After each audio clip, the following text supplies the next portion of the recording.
राजधानी पटना के राजीव नगर के नेपाली नगर मोहल्ले में तनाव का माहौल बना हुआ है। यहां 70 अवैध मकानों को ध्वस्त करने के आदेश के बाद से पुलिस और स्थानीय लोग आमने सामने आ गए हैं। प्रशासन की ओर से भारी संख्या में पुलिस और दंगारोधी बल को उतार दिया गया है। वहीं हाथों में ईंट पत्थर के साथ स्थानीय लोग भी हमला बोल रहे हैं।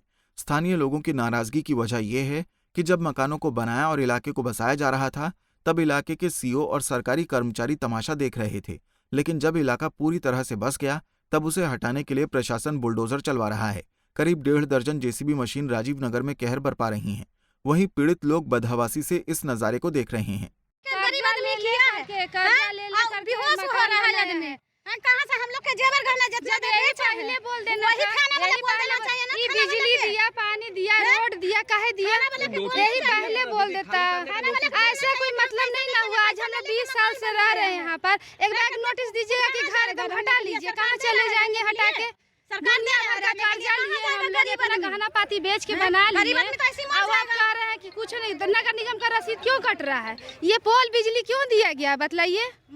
जब यही था तो नहीं देते, पावर नहीं देते, रजिस्ट्री नहीं देते, सब बंद कर देते।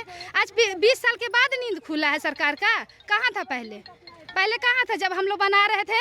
उस समय तो पैसा ले लेके पुलिस बनवाया। अब आज अनलीगल हो गया। गजब का तमाशा है। इतना बाप रे बाप, कर्जा ले करके गहना बेच करके हम लोग जमीन मकान बनाए हैं। चल जा एकदम, कहाँ जाएगा आदमी, क्या करेगा? वहीं इस बड़ी चूक के लिए जाप के राष्ट्रीय अध्यक्ष पप्पू यादव ने सरकार पर हमला बोला है। पप्पू यादव का कहना है कि जब राजीव नगर की पब्लिक जमीन खरीद रही थी, उस वक्त सरकार क्यों चुप थी? मेरा इसमें 2 सवाल ये है। लगातार राजीव नगर, नेपाली नगर, आखिर एक तो दुनिया का सबसे प्रदूषित शहर, एक तो दुनिया का सबसे ज्यादा बिना किसी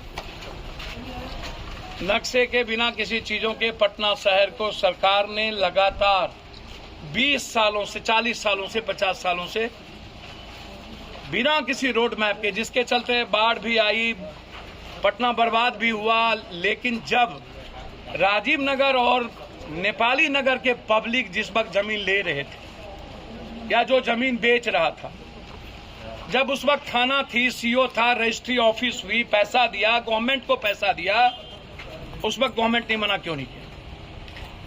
रजिस्ट्री तो हम सरकार के यहां जाकर के किए, हमने रजिस्ट्री पैसा दी। उस वक्त गवर्नमेंट की जिम्मेदारी क्या बनती थी? ये अवैध जमीन है या सरकारी जमीन है, हम जमीन नहीं देंगे।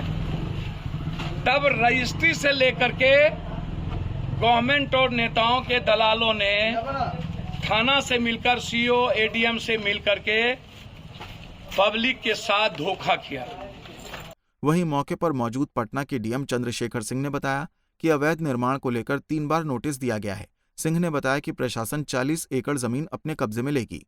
जो पश्चिम तरफ 400 एकड़ है, उसमें हम लोगों ने 40 एकड़ ये विभिन्न प्रयोजनों के लिए चिन्हित किया है और उसको हम लोगों ने आज हम लोग खाली करा रहे हैं। तो दावा पूरी तरह से अवैध है और लैंड माफिया इसमें शामिल हैं पूरी तरह से, क्योंकि लैंड बहुत ही वैल्यूएबल है, टाउन के अंदर की लैंड है। और लैंड माफिया सब क्या कर रहे हैं कि अपना निर्माण समिति बना करके अवैध ढंग से इसका ट्रांजैक्शन कर रहे हैं और बड़ी मात्रा में लोगों को बरगला रहे हैं। सीधे साधे लोग, उनका पैसा फंस रहा है। जबकि हम लोग प्रचार प्रसार किए हैं कि ये इस ज़मीन का खरीद बिक्री नहीं हो सकती, और वो अपना पैरेलल रेवेन्यू एडमिनिस्ट्रेशन चला रहे हैं, जिसमें कि पैरेलल म्यूटेशन करना, आंतरिक ट्रांजैक्शन करना, पैसे का लेन देन करना, ये सब जानकारी हम लोगों को मिली है। इन सब पर एफआईआर दर्ज करेंगे और जो भी निर्माण समिति बनी है, जो लैंड माफिया इसमें शामिल हैं, उनके विरुद्ध हम लोग कड़ी कार्रवाई करेंगे। आज कितने घरों को इलेक्ट्रिसिटी कनेक्शन अंदर दिए गए हैं और यहाँ के लोग इलेक्ट्रिसिटी कनेक्शन और वोटर आईडी आपकी वैधता का प्रमाण पत्र नहीं हो जाएगा। इलेक्ट्रिसिटी अब मूलभूत सुविधा में आ गई है और वो कहीं भी देना है, उसमें अमेंडमेंट हुआ है। वो है कि अगर घर का कागज़, उनका ज़मीन का कागज़ नहीं भी है तो हमको मूलभूत सुविधा उपलब्ध कराना है। तो इलेक्ट्रिसिटी होने से या आईडी कार्ड होने से ज़मीन आपकी हो जाएगी, ऐसा कहीं नहीं लिखा हुआ है। कई जगह लोगों ने यह आरोप लगाया है कि बाकायदा नोटिस नहीं मिला, इंटीमेट नहीं नोटिस का हम बता दें, नोटिस 3 बार किया गया है। नोटिस जिनको किया जाता है उनका आता पता नहीं है, वो लेते नहीं हैं और मल्टीपल ट्रांजैक्शन आपस में लोग किए हैं। इसलिए हम लोगों ने आम सूचना किया अखबार में प्रकाशन करवाया, यहाँ पर हम लोगों ने आम सूचना करके नोटिस चिपकवाया, जिसमें लगभग 150 लोग सुनवाई के समय गए थे, और उसके बाद अगर कह रहे हैं कि नोटिस नहीं मिला है तो गलत बात है। लोगों की पत्थरबाजी में पुलिसकर्मी भी जख्मी हुए हैं। वहीं पत्थरबाजी और आगजनी के मामले में करीब 12 लोगों को गिरफ्तार किया गया है।